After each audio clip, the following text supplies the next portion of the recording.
नमस्कार, मैं दलीप सिंह आपका एसके बुक्स के यूट्यूब चैनल पर स्वागत करता हूं।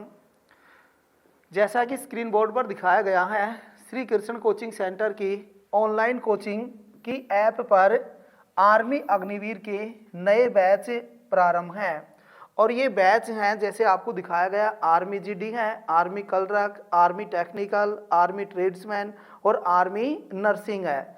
इन प्रत्येक की जो फीस है वो 300 रुपये रखी गई है भाई। इसी तरह से प्रत्येक का जो टाइम ऑफ ड्यूरेशन है वो 60 दिन का है। अधिक जानकारी के लिए आपको ये नंबर दिखाई दे रहे हैं 9251664754, इन पर संपर्क कर सकते हो। और जो ये हमारी ऐप है एसके क्लासेज, इसको आप प्ले स्टोर से डाउनलोड कर सकते हो। आज हम कार्य शक्ति व ऊर्जा से रिलेटेड जो 15 इंपॉर्टेंट क्वेश्चन है उनके बारे में डिस्कस करेंगे। तो पहला क्वेश्चन है, बल तथा विस्थापन का गुणनफल क्या कहलाता है।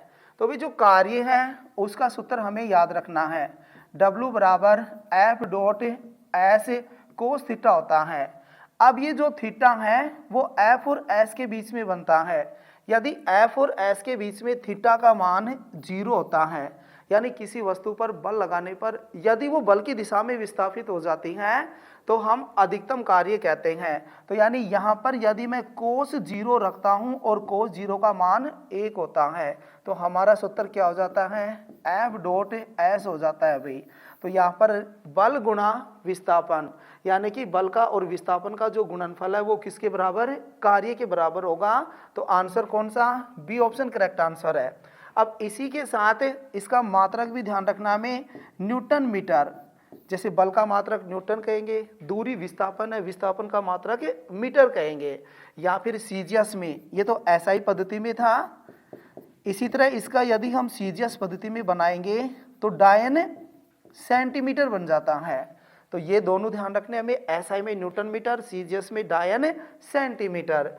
इसी तरह से दूसरा मात्रक जूल भी कह सकते हैं, कार्य का दूसरा मात्रक जूल एसआई पद्धति में और सीजियस में अर्ग बन जाता है। और इन दोनों का रिलेशन याद रखना हमें कि 1 जूल बराबर 10 की पावर 7 अर्ग होता है। इसी तरह कार्य की जो विमा है उसके बारे में भी ध्यान रखना है। तो यहाँ पर बल की विमा और उसके साथ विस्थापन की विमा लिखेंगे। तो m1 L1 T-2 बल की है और साथ में जो विस्थापन है दूरी की विमा L है। इसको सोल्व करेंगे तो m1 L2 T-2 जो कार्य की विमा बन जाती है।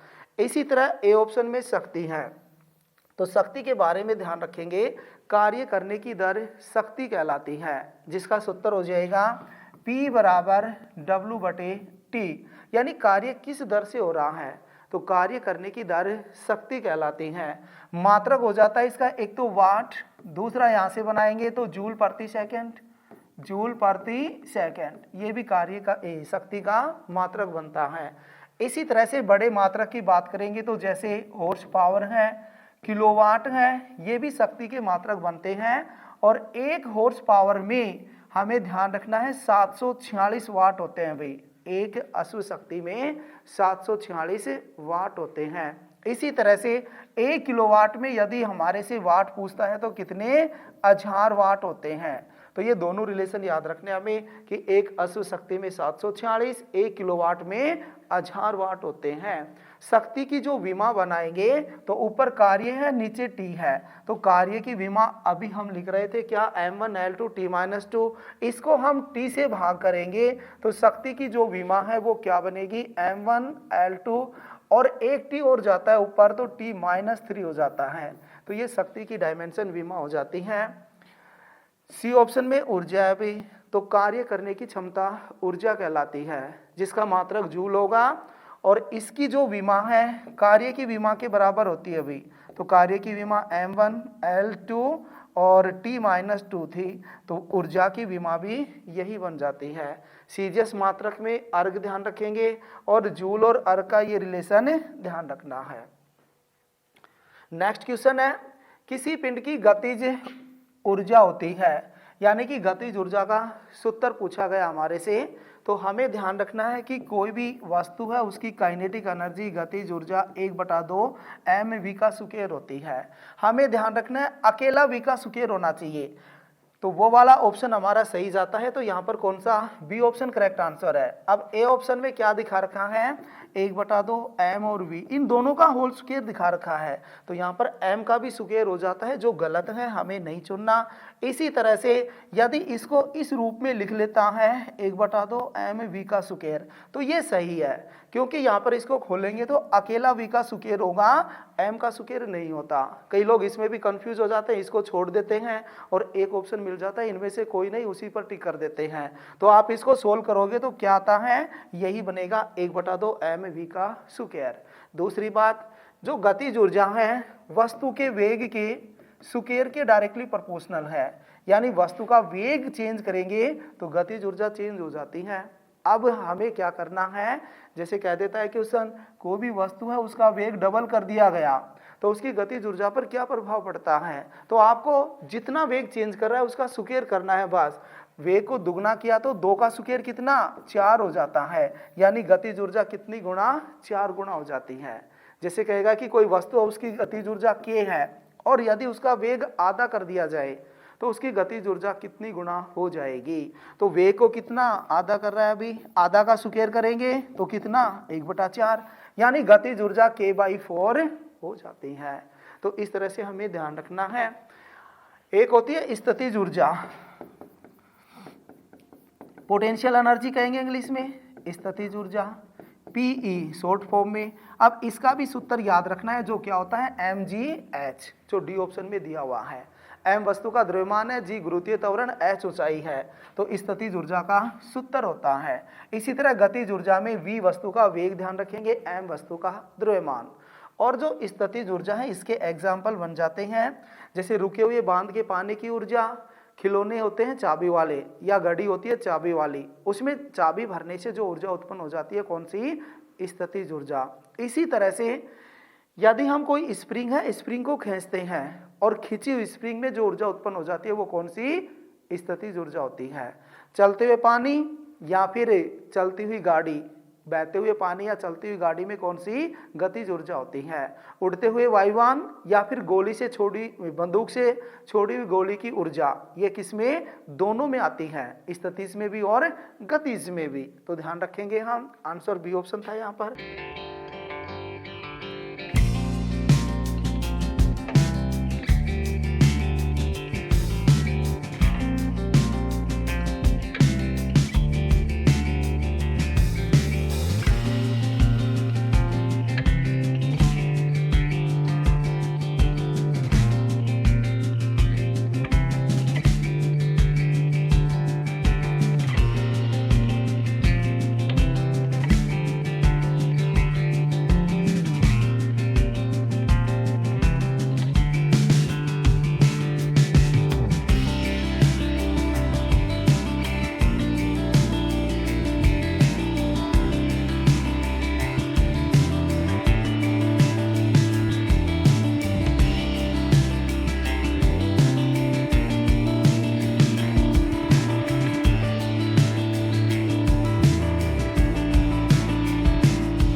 नेक्स्ट क्वेश्चन है, निम्न में किसमें कार्य का मान 0 होता है, यानी कि कौन से ऑप्शन में कार्य 0 होता है। तो जो अभी अब हम कार्य पढ़ रहे थे, कार्य का सूत्र क्या था, W बराबर F.S cos थीटा, ये सूत्र था भाई।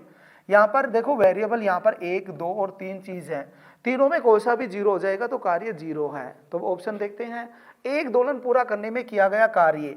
अब एक दोलन यानी जो सरल लोलक होता है, जैसे इस तरह से किसी, इस पर कोई भार लटका दिया, इस पर बल लगाएंगे, इधर जाएगा, इधर से फिर इधर आता है, इधर से फिर यहाँ, फिर वापस आता है, तो यानी मिड पॉइंट होता है ये मध्य बिंदु, इस पर एक चक्कर कहा जाता है। तो यहाँ पर जो ऐसा वो 0 हो जाता है भाई, इसी पॉइंट से चला था वो, वापस इसी पर आ जाता है। तो विस्थापन क्या 0, इसका मान 0 रखेंगे तो W क्या 0 हो जाता है। दूसरा है भाई वर्ताकार पथ में घूमती वस्तु के द्वारा एक चक्कर पूरा करने में, वर्ताकार पथ में वस्तु घूम रही है, जैसे यहां से स्टार्ट हुई वस्तु घूमना, फिर वापस इसी बिंदु पर आ जाती है, तो यहां पर भी एस क्या 0, तो इस कंडीशन में भी कार्य 0 होगा। नेक्स्ट है कुली के द्वारा 40 न्यूटन भार को 100 मीटर की दूरी पर ले जाने में, कुली है उसके सर पे हमने भार रख दिया और वो 100 मीटर की दूरी पर ले जाता है, हम भार उतार लेते हैं उसके सर से, फिर हम कहते हैं कुली ने कोई कार्य नहीं किया। तो ये भी फिजिक्स में सही है। क्यों? क्योंकि जैसे ये कुली है और इसके सर पे हमने भार रख दिया 40 न्यूटन, कितना भी रख दो, अब ये इसको आगे की ओर ले जा रहा है, यानी विस्थापन आगे की ओर, लेकिन जो बल है वो किधर लग रहा है, भार, जो भार है उसका बल किधर नीचे की ओर लगता है और विस्थापन आगे की ओर, तो इन दोनों के बीच में कितने डिग्री का कोण है, 90 डिग्री का कोण बनता है भाई। तो यहाँ पर कोस थीटा की जगह में क्या लिखूंगा, 90 डिग्री लिखूंगा, तो यानी W बराबर F.S, ये चाहे कितना भी हो, कोस 90 का मान 0 हो जाता है, तो यहाँ पर W क्या 0 आ जाता है भाई। तो यहाँ पर हम कहेंगे तीनों में ही कार्य 0 है, तो पूछा है कौन से में शून्य है कार्य, तो उपरोक्त सभी, डी ऑप्शन करेक्ट आंसर है, तीनों में ही कार्य किया गया 0 होता है। नेक्स्ट क्वेश्चन है किसी वस्तु की गतिज ऊर्जा 8000 जूल है, यदि उसका द्रव्यमान 40 केजी है तो वेग बताओ। तो गतिज ऊर्जा का सूत्र हमें बताया भी 1/2 mv का स्क्वायर, क्या था ये, काइनेटिक एनर्जी का सूत्र था। अब यहाँ पर हमें क्या दे दिया, गतिज ऊर्जा दे दी भाई, कितनी है गतिज ऊर्जा, रख देते हैं 8000 जूल है, बराबर 1/2 m कितना है, m 40 केजी। अब एक बात जरूर ध्यान रखना है, ये भी एसआई सिस्टम में और ये भी एसआई सिस्टम में, तो किसी को कोई बदलने की जरूरत नहीं है। यदि यहाँ पर ग्राम होता तो हम उसे किलोग्राम में चेंज करते, या फिर कई बार जो ऊर्जा है उसको सीजीएस में दे देता है और इसको एसआई में, तो उसको हमें एसआई में चेंज करना पड़ेगा। अब दोनों सेम है तो कोई चेंज करने की जरूरत नहीं है। वेग पूछा है v का स्क्वायर, तो यहाँ से हम v का स्क्वायर निकालेंगे, तो भी 8000 और गुणा में 2, ऊपर जाएगा 2, इधर ले जाऊंगा इसको, 40 नीचे आ जाएगा, क्योंकि बराबर से कोई भी संख्या इधर से उधर ले जाते हैं तो भाग वाली गुणा में और गुणा वाली भाग में हो जाती हैं। तो इसको हम सोल्व करेंगे तो 1 0 से 1 0, 2 एकम 2, 2 दूनी 4, इसको 2 से काट दिया तो कितने पर 400 पर कटेगा। यहाँ पर जो v स्क्वायर है वो कितना 400 है, दोनों तरफ से वर्गमूल करेंगे तो यहाँ पर v बराबर कितना आ जाएगा 20 आ जाता है भाई, क्योंकि जो 400 है उसका वर्गमूल 20 होता है। तो यहाँ पर जो वेग है वस्तु का वो 20 मीटर प्रति सेकंड, ऑप्शन कौन सा, ए ऑप्शन करेक्ट आंसर है। ये जरूर ध्यान रखेंगे, कई बार क्या करता है ऑप्शन बी सी दे दिया और पहला ऑप्शन ये बना देता है, आप इसी पर टिक कर देते हो, नहीं, एक ऐसा ऑप्शन मिलेगा जिसमें क्या होगा मीटर प्रति सेकंड होना चाहिए भाई, तो ए ऑप्शन सही आंसर था यहाँ पर। नेक्स्ट क्वेश्चन है यदि किसी हल्की व भारी वस्तु की गतिज ऊर्जा बराबर है तो किसका संवेग अधिक होगा। इंपॉर्टेंट क्वेश्चन है भाई, अलग अलग वस्तुएं, एक हल्की और एक भारी है, यानी एक का द्रव्यमान कम है एक का ज्यादा है, तो किसका संवेग ज्यादा होगा, लेकिन कंडीशन क्या है, उनकी गतिज ऊर्जा बराबर है। तो संवेग यानी p स्क्वायर बराबर 2m × ke, ये सूत्र होता है भाई। तो p बराबर क्या कहेंगे 2m × ke, उसका वर्गमूल। यहाँ पर गतिज ऊर्जा बराबर है दोनों वस्तुओं की, m अलग अलग है, 2 भी कांस्टेंट है, तो यहाँ पर मैं कह सकता हूँ कि जो संवेग है वो वस्तु के द्रव्यमान के वर्गमूल के समानुपाती है। तो यहाँ से हमें दिखाई दे रहा है जिस वस्तु का द्रव्यमान ज्यादा होगा संवेग भी ज्यादा, क्यों, क्योंकि गतिज ऊर्जा दोनों के लिए सेम है, गतिज ऊर्जा दोनों की क्या है बराबर है। तो संवेग पूछा हमारे से, तो यहाँ पर हम कहेंगे हल्की वस्तु का संवेग कम होगा, भारी वस्तु का संवेग ज्यादा होगा। तो संवेग अधिक पूछा है तो आंसर कौन सा, बी ऑप्शन करेक्ट आंसर है, भारी वस्तु का। इसी क्वेश्चन को दूसरी तरह से भी पूछ सकता है आपसे, क्या कहेगा भाई कोई भी वस्तु है उसका संवेग बराबर है, उसका संवेग बराबर है, तो उसकी कौन से की गतिज ऊर्जा अधिक होगी या फिर कम होगी, तो ये वाला रिलेशन लगेगा फिर, क्योंकि इसी को हम सोल्व कर सकते हैं। यहाँ से गतिज ऊर्जा बराबर 2m को इधर भेज सकते हैं, तो ये वाला बन गया रिलेशन। संवेग बराबर है, 2 कांस्टेंट हैं, तो जो काइनेटिक एनर्जी है इस कंडीशन में द्रव्यमान के इन्वर्सली प्रोपोर्शनल हो जाती है। कब? गति संवेग दोनों का बराबर होना चाहिए। तो फिर हम कहेंगे कि भारी वाली वस्तु की गतिज ऊर्जा कम होगी, हल्की वाली वस्तु की गतिज ऊर्जा ज्यादा होगी। तो ये भी साथ साथ ध्यान रखेंगे। आंसर बी ऑप्शन था यहाँ पर। नेक्स्ट क्वेश्चन, 80 किलोग्राम के व्यक्ति को 20 मीटर ऊंची इमारत पर चढ़ने के लिए आवश्यक ऊर्जा। अब यहाँ पर स्थितिज और गतिज ऊर्जा का जिक्र नहीं किया गया, तो आपको ध्यान रखना है यदि ऊंचाई की बात कर रहा है तो mgh, और mgh कौन सा होगा भाई? स्थितिज ऊर्जा, भाई पोटेंशियल एनर्जी का होगा। और यदि ऊर्जा पूछ रहा है क्वेश्चन में वस्तु के वेग की बात कर रहा है, तो वेग की बात करेगा तो कौन सा? 1/2 mv², यानी कि गतिज ऊर्जा का लगता है फिर। तो ये दोनों आप ध्यान रखोगे, ऊंचाई की बात कर रहा है तो स्थितिज और वेग की बात कर रहा है तो गतिज। या फिर कई बार कार्य पूछ लेता है कि भाई 80 किलोग्राम के व्यक्ति को 20 मीटर की ऊंची इमारत पर चढ़ने के लिए कितने कार्य करना पड़ेगा, तो यानी कि जो ऊर्जा उसे चाहिए, जितनी एनर्जी चाहिए वो कार्य में प्रयुक्त होगी। तो यानी कि ये वाला सूत्र ही लगा देते हैं हम और उसके कार्य, उसके द्वारा किया गया कार्य आ जाता है। तो यहाँ पर तो ऊर्जा पूछा है तो स्थितिज ऊर्जा mgh, m यहाँ पर दिया हुआ है 80 kg, g गुरुत्वीय त्वरण है 10 लेके चलेंगे हम। यदि ऑप्शन क्वेश्चन में खुद ही कह दे कि भी g का मान कितना 9.8 मीटर प्रति सेकंड स्क्वायर लेना है, तो फिर हम 9.8 लेंगे। और यदि ऐसा नहीं है तो लगभग 10 लेकर चलोगे आप। तो 80 गुना में 10, h कितना है भाई? 20 मीटर है। सोल्व कर देते हैं, सभी SI में, ये भी SI में है, ये भी SI में, जी भी SI में है, तो कोई चेंज करने की जरूरत नहीं है। 8 दूनी 16 और उसके आगे कितनी जीरो? 3 जीरो हैं, तो 16,000 जूल एनर्जी की उसको आवश्यकता होगी। तो आंसर कौन सा? बी ऑप्शन करेक्ट आंसर है। यहाँ पर जरूर ध्यान दोगे, 16 के आगे 3 जीरो हैं, 2 वाला ऑप्शन नहीं लेना हमें, तो बी ऑप्शन करेक्ट आंसर था। नेक्स्ट है अभी, रुके हुए बांध के पानी में ऊर्जा होती है, तो अभी हम पढ़ रहे थे थोड़ी देर पहले, रुके हुए बांध का पानी, या फिर खींची हुई स्प्रिंग की ऊर्जा, या फिर जो खिलौने होते हैं चाबी वाले, घड़ी होती है चाबी वाले, उनमें चाबी भरने से उत्पन्न ऊर्जा कौन सी? स्थितिज ऊर्जा होती है, पोटेंशियल एनर्जी। बहते हुए पानी या चलती हुई गाड़ी की कौन सी? गतिज होती है। बंदूक से छोड़ी हुई गोली उड़ते हुए वायुयान में दोनों प्रकार की होती हैं। तो यहाँ पर ए ऑप्शन आंसर सही था। नेक्स्ट है भाई, रॉकेट खालिस्तान के सिद्धांत पर कार्य करता है, तो रॉकेट संवेग संरक्षण के सिद्धांत पर भी कार्य करता है, सी ऑप्शन करेक्ट आंसर है। इसमें गति का तीसरा नियम लगता है अभी, गति का तीसरा नियम, गति का तीसरा नियम यानी क्रिया प्रतिक्रिया का नियम लगता है। क्यों?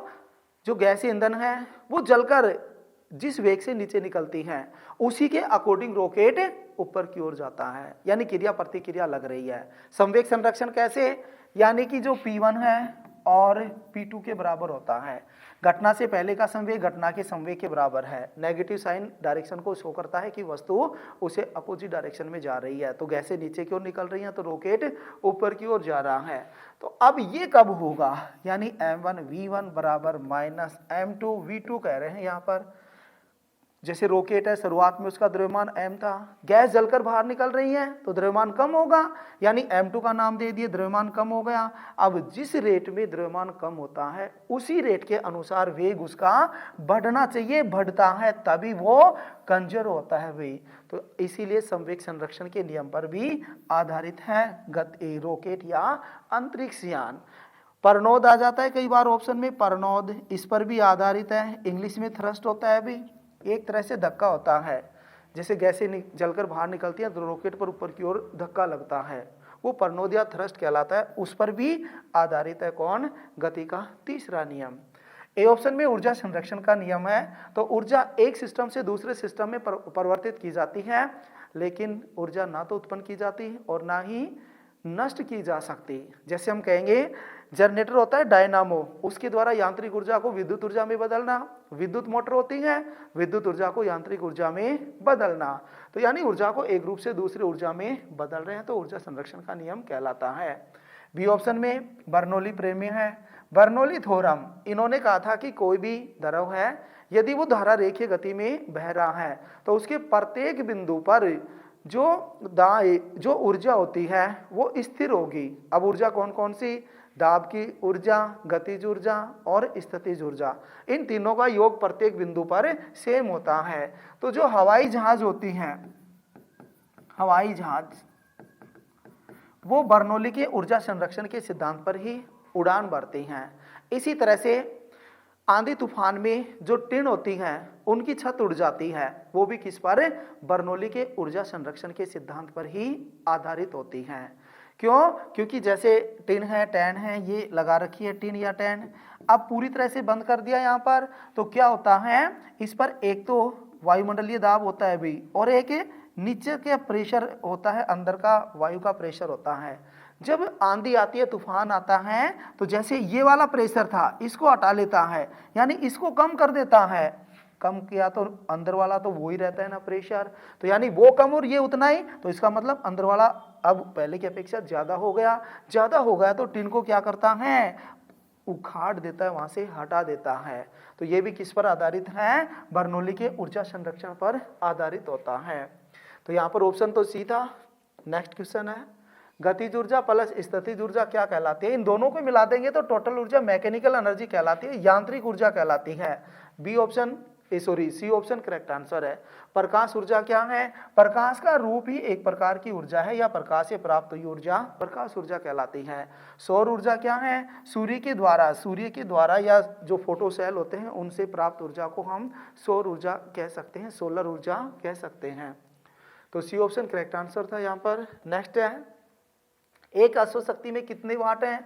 अश्व शक्ति, कई बार इसको घोड़ा शक्ति भी कह देता है, फिर आप कंफ्यूज होते हो। तो घोड़ा शक्ति कहे, अश्व शक्ति कहे, हॉर्स पावर कहे, एक ही बात है, या फिर एक एचपी कहे, एक ही बात है। कितना? 746 वाट। अब यहाँ पर वाट पूछा है तो हम सीधा आंसर क्या कह देंगे? 746। डी ऑप्शन करेक्ट आंसर है। लेकिन कई बार ऑप्शनों में पहला ऑप्शन ये डाल देता है 746 जूल, और उसी में आप टिक कर देते हो, तो हमें ये आंसर नहीं लेना, क्योंकि जूल तो किसका? ऊर्जा का मात्रक है, हमें शक्ति का बताना है। तो शक्ति का या तो वाट मिलेगा, या फिर इसकी जगह क्या मिल जाता है? जूल प्रति सेकंड मिल जाता है भाई। तो वो ध्यान रखना जरूरी है आपके लिए। तो ऑप्शन यहाँ पर डी था। इसी तरह से आपको ये भी ध्यान रखना है, 1 किलोवाट में 1000 वाट होते हैं भाई। 1 किलोवाट में 1000 वाट। 1 मेगावाट में भी बता सकते हो 10 की पावर 6 वाट। 1 मेगावाट में 10 की पावर 6 वाट। तो मेगावाट भी शक्ति का मात्रक है। नेक्स्ट क्वेश्चन है, 2 केजी द्रव्यमान का एक पिंड 20 मीटर की ऊंचाई से गिरता है तो स्थितिज ऊर्जा में कितनी कमी होगी? अब यहाँ पर देखो mgh, यानी ऊपर की ओर जा रहे हैं तो स्थितिज ऊर्जा बढ़ेगी, नीचे की ओर जा रहे हैं तो स्थितिज ऊर्जा घटेगी। तो ये वाला सूत्र ही लगा देते हैं हम। कितना होगा भाई? 2 गुणा में g का मान 10 है, h 20 है, तो यहाँ से करेंगे तो 20 गुणा 20 कितने? 400 जूल एनर्जी की कमी हो जाती है उसके पास। इतने जूल एनर्जी डिक्रीज हो जाएगी, क्योंकि नीचे आ रही है तो h का मान हम कहेंगे भी पहले कितना था 20, अब 0 हो गया। 0 हो गया तो उसकी स्थितिज ऊर्जा भी वहां पर हम कहेंगे 0 के बराबर, यानी कि इतने की कमी हो जाती है। भाई 20 मीटर ऊंची थी तो उसके पास 400 जूल थी, लेकिन वो नीचे आ रही है तो हम कहेंगे उसके पास 400 जूल की एनर्जी कम हो गई। तो आंसर कौन सा? ए ऑप्शन करेक्ट आंसर है। यहाँ पर इतने जूल की एनर्जी कम हो जाती है। नेक्स्ट क्वेश्चन है, भाई कार्य की विमा पूछा है यहाँ से, तो कार्य का सूत्र होगा W = F.S, क्योंकि जो कोस थीटा है उसकी कोई विमा नहीं होती। तो यहाँ पर हम F की विमा लिखेंगे तो M1 L1 T-2, और जो S है विस्थापन, इसकी विमा L होगी। तो इसको हम सोल्व करेंगे तो M1 इसकी L1 और L1 कितना? L2, और यहाँ से T-2। तो ये वाला ऑप्शन देखेंगे तो आंसर कौन सा? सी ऑप्शन करेक्ट आंसर है यहाँ पर। इसी तरह जो ए ऑप्शन है, तो ए ऑप्शन में देखो किसकी विमा है? ये बल है, तो ये बल की विमा हो जाती है भाई। ए ऑप्शन की विमा क्या होगी? बल की होगी। इसी तरह जो बी ऑप्शन है, तो बी ऑप्शन में हम कहेंगे जो दाब होता है प्रेशर, उसका सूत्र होता है F/A, यानी कोई भी सतह है उसके एकांक क्षेत्रफल पर लगने वाला बल दाब कहलाता है। तो इसकी विमा बनाएंगे तो यहाँ से क्या होगा? M1 L1 और T-2 बल की है, एरिया की विमा L² होती है। इसको सोल्व करते हैं तो M1 ये L2 ऊपर जाएगा तो माइनस का 2 होता है, और एक L प्लस का है तो यहाँ पर माइनस का L1 बचेगा, और T-2, तो ये किसकी विमा हो जाती है? दाब की। इसी तरह से हम प्रतिबल की भी कह सकते हैं, स्ट्रेस की कहेंगे इंग्लिश में, और जो प्रत्यास्थता गुणांक है, तीनों ही गुणांक उनकी भी यही विमा होती है, कोफिशिएंट ऑफ इलास्टिसिटी, तो इन तीनों की भी यही होती है। इसी तरह से जो डी ऑप्शन है, इसके लिए हम कहेंगे संवेग की कह सकते हैं अभी, जैसे संवेग मोमेंटम पी से डिनोट करते हैं इसे भी, और वो होता है एम इंटू वी, संवेग एम इंटू वी। कोई भी वस्तु उसका द्रव्यमान और वेग का गुणनफल संवेग कहलाता है। तो यहाँ से हम एम का तो एम ही रहेगा, और वी, वेग की विमा एल टी इनवर्स होती है, तो यानी इसकी विमा किसके बराबर होगी, ये संवेग। इसी तरह आवेग की भी विमा यही होती है, मोमेंटम और इम्पल्स। आवेग क्या होता है, कोई भी वस्तु है उस पर क्षणिक समय के लिए लगाया गया बल आवेग कहलाता है। तो बल की रखेंगे, जैसे ये रही बल की, और इसको हम टी से गुणा करेंगे तो किसकी बनती है, यही बन जाती है वापस। तो यानी कि संवेग और आवेग की विमा डी ऑप्शन में है। हमारा आंसर क्या था यहाँ पर, सी ऑप्शन करेक्ट आंसर था। नेक्स्ट क्वेश्चन है, 9 किलोग्राम और 16 किलोग्राम की द्रव्यमान की दो वस्तुएं एक ही गतिज ऊर्जा से गति कर रही है, उनके संवेग के परिमाण का अनुपात क्या होगा। अब यहाँ पर गतिज ऊर्जा सेम है, अभी थोड़ी देर पहले हम बातचीत कर रहे थे गतिज ऊर्जा सेम है, तो उनके संवेग और गतिज ऊर्जा में रिलेशन बताया था 2m इंटू के ई। तो यहाँ पर देखो गतिज ऊर्जा तो सेम है, दो भी कांस्टेंट है, तो द्रव्यमान के अकॉर्डिंग उनके संवेग में अनुपात निकालेंगे तो P1 अपॉन P2 बराबर कह सकते हैं क्या, वर्गमूल M1 अपॉन M2। तो यहाँ पर हमें द्रव्यमान दिए गए हैं और फिर उनके संवेग में अनुपात पूछा है भाई, तो यहाँ से हम द्रव्यमान रखेंगे, डायरेक्ट उनका वर्गमूल निकाल देंगे, हमारा आंसर आ जाएगा। तो 9/16 इनका वर्गमूल करेंगे तो 3:4, जो ऑप्शन कौन से में, डी ऑप्शन में करेक्ट आंसर है। तो इस तरह से आपको ये रिलेशन ध्यान रखना है संवेग और गतिज ऊर्जा में। या फिर एक सूत्र और होता है काइनेटिक एनर्जी बराबर P²/2m, ये भी ध्यान रखना है। इसमें क्या होगा, इसमें हमें संवेग बराबर देगा और फिर गतिज ऊर्जाओं में अनुपात पूछ लेता है, तो इसके अकॉर्डिंग ये वाला लगाएंगे, और यदि गतिज ऊर्जा बराबर कह रहा है तो ये वाला सूत्र लगेगा। नेक्स्ट क्वेश्चन है, 1 किलोवाट में कितने वाट के बराबर होता है। तो अभी बातचीत कर रहे थे हम किलोवाट शक्ति का ही मात्रक है, और 1 किलोवाट में बताया था 1000 वाट। तो आंसर कौन सा होगा यहाँ पर, डी ऑप्शन करेक्ट आंसर है। कई बार वाट नहीं होता है तो वाट की जगह क्या होगा, जूल प्रति सेकंड, क्योंकि ये भी शक्ति का ही मात्रक है। इसी तरह एचपी में भी बातचीत कर रहे थे, हॉर्स पावर में कितना 746 वाट होता है। नेक्स्ट क्वेश्चन है, ध्वनि ऊर्जा को विद्युत ऊर्जा में कौन बदलता है।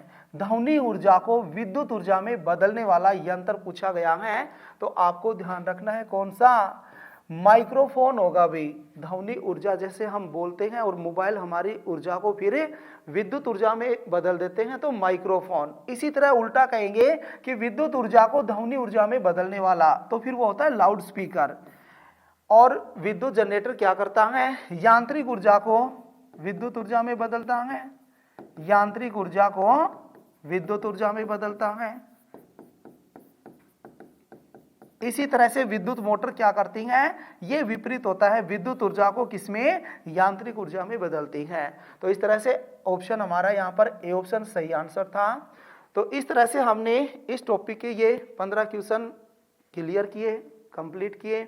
अब इनसे रिलेटेड और जो इम्पोर्टेंट क्वेश्चन है उनके लिए आपको ये बुक दिखाई गई है, आर्मी सामान्य विज्ञान, जिसमें आप उनकी प्रैक्टिस करोगे। इस एग्जाम के लिए एस के बुक से सभी शॉप्स पर और ऑनलाइन भी अवेलेबल हैं। अगर आप ऑनलाइन लेना चाहते हैं तो उसका लिंक डिस्क्रिप्शन बॉक्स में अवेलेबल है। इस चैनल पर हम इस आर्मी भर्ती और अन्य सभी भर्तियों से संबंधित इम्पोर्टेंट जानकारी और स्टडी मटेरियल भी उपलब्ध कराते रहेंगे। तो इस वीडियो को लाइक कीजिए, चैनल को सब्सक्राइब कीजिए और अपने दोस्तों के साथ अधिक से अधिक शेयर कीजिए। मिलते हैं अगले वीडियो में। जय हिंद।